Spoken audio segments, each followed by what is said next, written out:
Good afternoon, and thank you for joining us here on News 6 Extra on this Monday. I'm News 6 streaming producer Kathleen Whittingham. Christopher Heath has the day off, but don't worry, he'll be back tomorrow. We have a jam-packed show for you, starting with the very latest on Tropical Storm Imelda. It is currently churning off of our coast, not expected to make a direct hit, but still having impacts here along our coast. Let's get the very latest now from Chief Meteorologist Candace Campos. I'm News 6 Chief Meteorologist Candace Campos. On this Monday afternoon, we are continuing to track Tropical Storm Imelda. Still a tropical storm, still strengthening, could possibly turn into a hurricane, even Category 2 later on this week. But in the meantime, it will continue to run just along our coastline, about 100 miles or so off our shore. That's still going to be close enough to bring us some fast tropical downpours.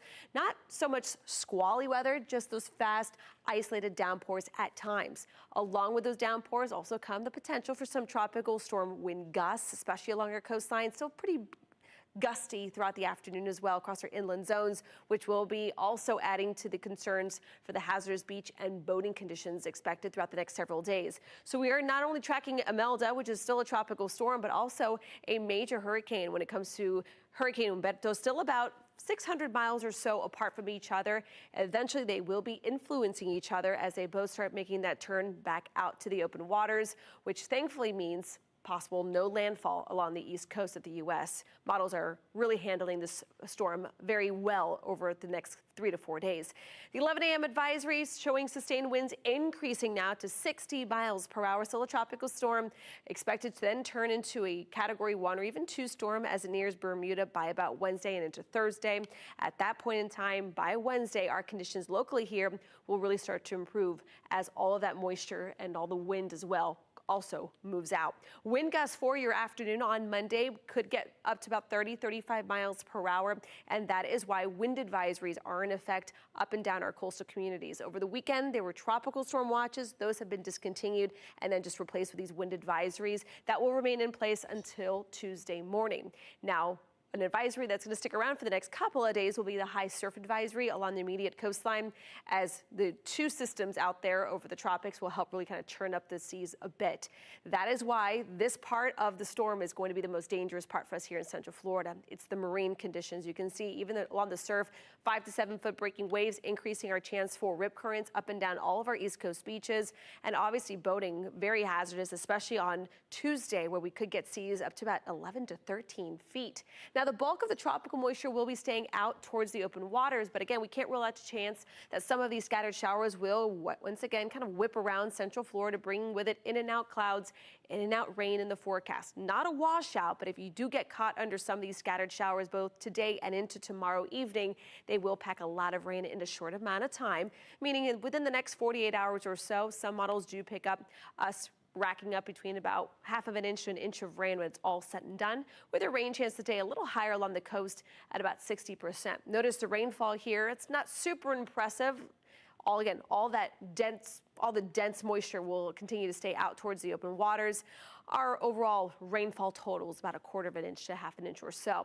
Then as we head into Wednesday, as the system starts to pull away, it will start to bring in some of that drier air into parts of Central Florida, so we might be able to get a little break from the rain.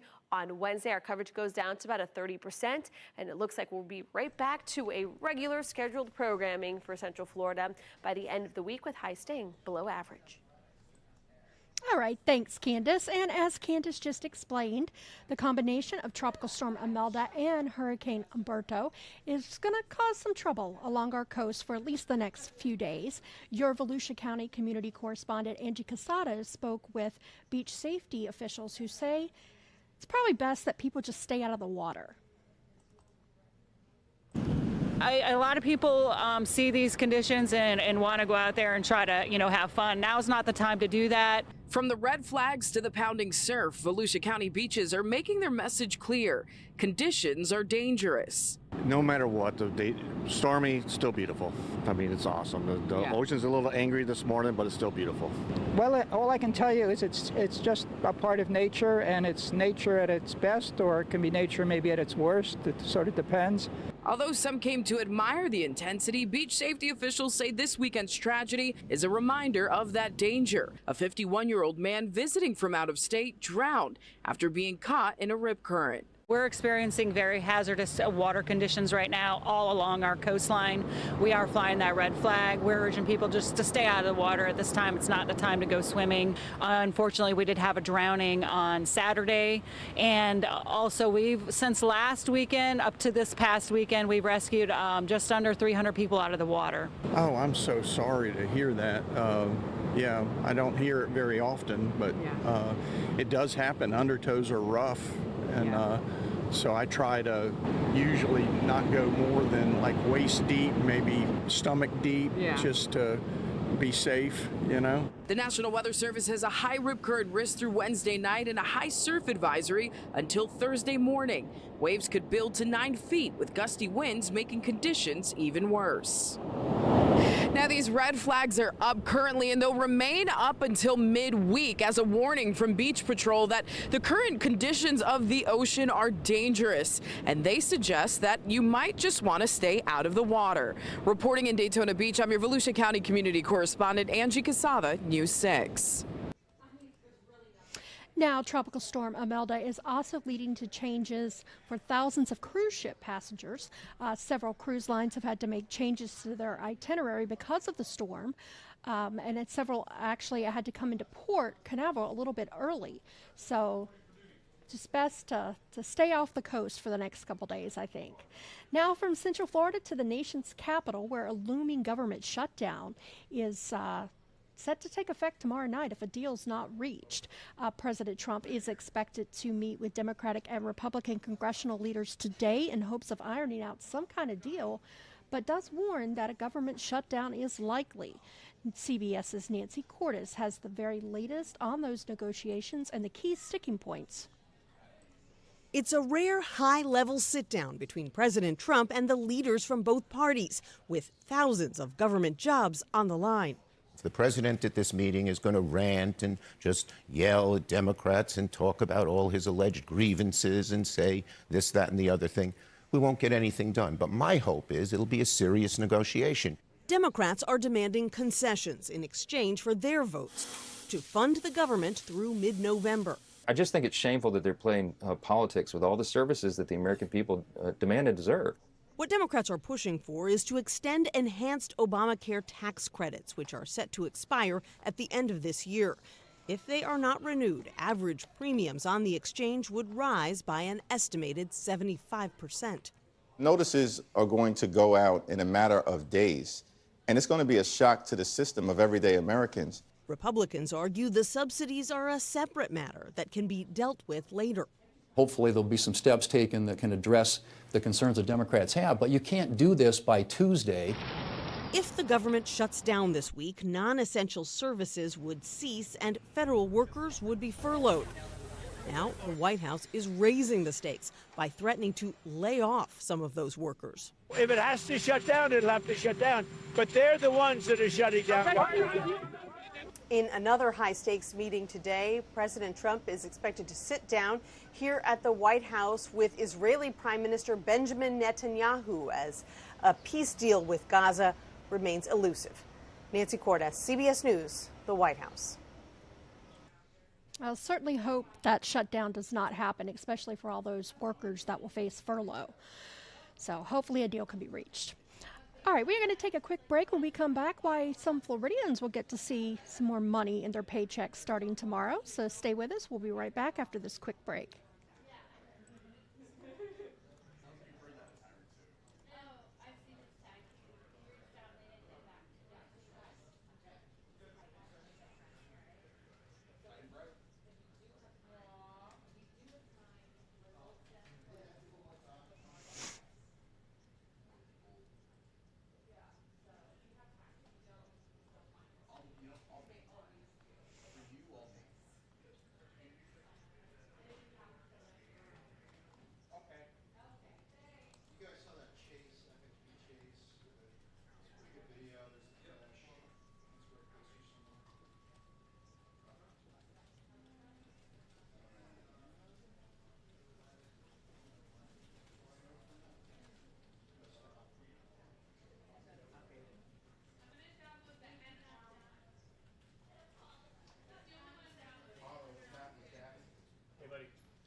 Welcome back to News 6 Extra. I'm News 6 streaming producer Kathleen Whittingham. Christopher has the day off, so I'm filling in. Big shoes to fill for him. For months now, we've been telling you about how people all across Central Florida are struggling with sky-high rent increases in their mobile home communities. Some are having a tough time making ends meet because of it. Well, now News 6 has obtained a class action lawsuit that accuses nearly a dozen companies of conspiring to raise those prices. News 6 investigator Louis Bolden has been hearing all of your stories and has the very latest.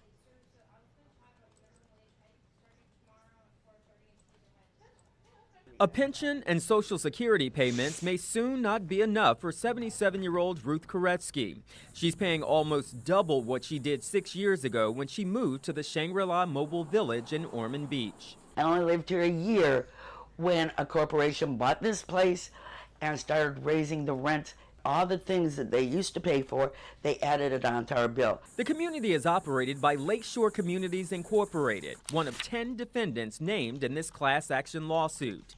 The lawsuit alleges the corporations that own manufactured home parks coordinated with each other to increase lot rents by illegally purchasing and using market reports published by Datacomp Appraisal Systems Incorporated. Datacomp calls itself the largest provider of manufactured home valuations, inspections, and market data. Do you think it should be legal that all of these companies that own mobile home parks know what each other is charging?